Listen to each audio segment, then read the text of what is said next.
আসসালামু আলাইকুম গাইস, আশা করি আপনারা সবাই ভালো আছেন। তো আপনাদের দোয়ায় কিন্তু আমরাও ভালো আছি। তো আজকে আমরা বেশ কিছু বিষয় নিয়ে বিস্তারিত আলোচনা করব। তার ভিতরে সবথেকে গুরুত্বপূর্ণ হচ্ছে বেনাপোল দিয়ে এই মুহূর্তে আপনারা ইন্ডিয়াতে প্রবেশ করতে পারবেন কিনা বা ভিসা কবে নাগাদ চালু হতে পারে, এই বিষয়টা নিয়ে একটু আলোচনা করব। এবং বেনাপোল টু বাংলাদেশ টু ইন্ডিয়ার যে টাকার এক্সচেঞ্জ রেটটা রয়েছে আজকে কিন্তু আমরা জানিয়ে দিব। তো ভিডিওতে সম্পূর্ণ দেখুন, একদমই ভিডিওটা স্কিপ করবেন না, একটু লং হলেও ভিডিওটা সম্পূর্ণ দেখুন। তো প্রথমত একটা বিষয় আপনারা জানেন, এই মুহূর্তে বাংলাদেশ থেকে ইন্ডিয়াতে যাওয়ার যে ভিসা প্রসেসিং সিস্টেমটা রয়েছে সেটা কিন্তু অটোমেটিক্যালি এখন বন্ধ আছে। এটা শুধুমাত্র আপনার জন্য বা আমার জন্য কিন্তু না, এটা সবার জন্যই কিন্তু বন্ধ আছে। সো এই ভিসাটা কবে নাগাদ খুলতে পারে এই বিস্তারিত নিয়েই কিন্তু কথাটা বলি। তো প্রথমত একটা বিষয় বলে রাখি, ইন্ডিয়া তো বাংলাদেশ থেকে ইন্ডিয়াতে ট্যুরিস্ট ভিসায় যারা যাত্রী আছেন তারা কিন্তু এই মুহূর্তে ইন্ডিয়াতে প্রবেশ করতে পারছেন না, শুধুমাত্র আপনাদের ভিসা সংক্রান্ত কারণেই। আবার অনেকেই কিন্তু ইন্ডিয়াতে যাচ্ছে, যারা যাচ্ছে তারা কিন্তু মেডিকেল ভিসাতে যাচ্ছে। যারা মেডিকেল ভিসা পাচ্ছে তারা কিভাবে পাচ্ছে এটা নিয়েও কথা বলবো। তো পয়েন্ট আকারে বলি, প্রথমত যে ইন্ডিয়াতে যারা এখন যাচ্ছে তারা কিভাবে যাচ্ছে। ইন্ডিয়াতে যারা এই মুহূর্তে ঢুকতেছে তাদের কিন্তু মেডিকেল ভিসাটা রয়েছে। তো মেডিকেল ভিসায় আপনার করার জন্য আপনার কী প্রসেসিং রয়েছে?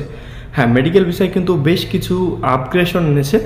যেমন আপনার স্লট পাওয়া লাগতেছে, প্লাস আপনার স্লটটা নেওয়ার পরে আপনাকে ভিসা প্রসেসিং করতে হচ্ছে। ভিসা প্রসেসিংটা হওয়ার পরে কিন্তু আপনি ইন্ডিয়াতে প্রবেশ করতে পারছেন যদি ভিসাটা পেয়ে যান তাহলে। তো এখন বলি স্লটটা কীভাবে পাবেন। সো আপনি ইন্ডিয়াতে যাওয়ার জন্য যে স্লটটা পাচ্ছেন সেটার জন্য আপনাকে বেশ একটু সমস্যার ভিতরে পড়তে হবে। যেমন আপনাকে অনেক ট্রাই করতে হবে, ট্রাই করে করে কিন্তু তারপরে আপনাকে নিতে হবে স্লটটা। সো আপনি যদি ট্রাই করেন 4টার পর থেকে 5:30 বা 6টা পর্যন্ত যদি ট্রাই করতে থাকেন তাহলে কিন্তু ইনশাল্লাহ আপনি স্লটটা পেয়ে যাবেন। আর অবশ্যই কমেন্ট করে জানাবেন যে আপনি কোন টাইমে স্লটটা পেয়েছেন। যদি আপনি 4টা থেকে 5টার ভিতরে ট্রাই করে যদি পেয়ে থাকেন তাহলে অবশ্যই আপনি আমাদেরকে জানিয়ে দিবেন।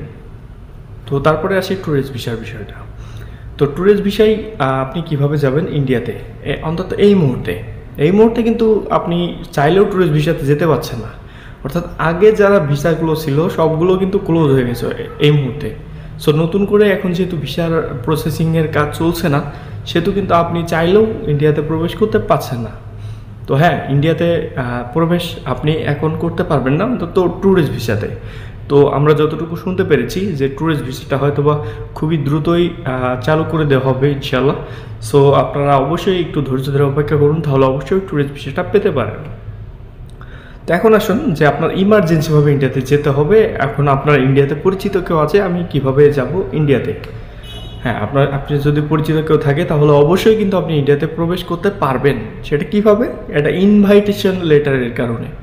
অর্থাৎ আপনার যে আপনি ইন্ডিয়াতে প্রবেশ করবেন বা আপনার কেউ পরিচিত আছে সে যদি আপনাকে ইনভাইটেশন লেটার পাঠায়, সেক্ষেত্রে কিন্তু আপনি ইন্ডিয়াতে প্রবেশ করতে পারবেন ইনশাআল্লাহ।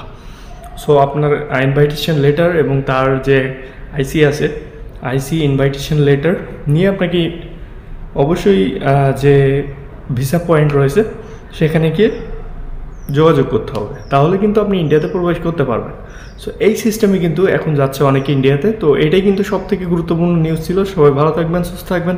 চ্যানেলে নতুন হলে অবশ্যই চ্যানেলটিকে সাবস্ক্রাইব করে দিবেন। যদি কোনো কিছু জানার প্রয়োজন হয় অবশ্যই কমেন্ট করে জানাবেন, তাহলে আমরা কিন্তু সেই বিস্তারিত নিয়েই আমরা ভিডিও তৈরি করব। সবাই ভালো থাকবেন, সুস্থ থাকবেন। আসসালামু আলাইকুম।